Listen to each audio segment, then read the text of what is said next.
د بهرنیو چارو وزارت مرستیال وايي پاکستان له تیرو 4 کلونو راهیسې د اسلامي امارت حوصله ازمایي. هغه زیاته کړې اسلامي امارت تل د خبرو لارې د ستونزو د حل هڅه کړې، خو د پاکستان پوځي رژیم کړنو د افغانستان حکومت غبرګون ته اړ کړی.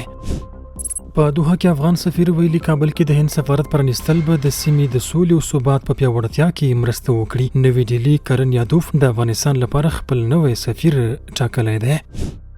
د سوداګرۍ وزیر د ترکمنستان د تیلو د غازو په 13م نندارتونو کنفرانس کې ګډون کړی. دغه کنفرانس د لوړپوړو چارواکو، متخصصینو او نړیوالو شرکتونو د استازو په ګډون په اشخابات کې جوړ شوی.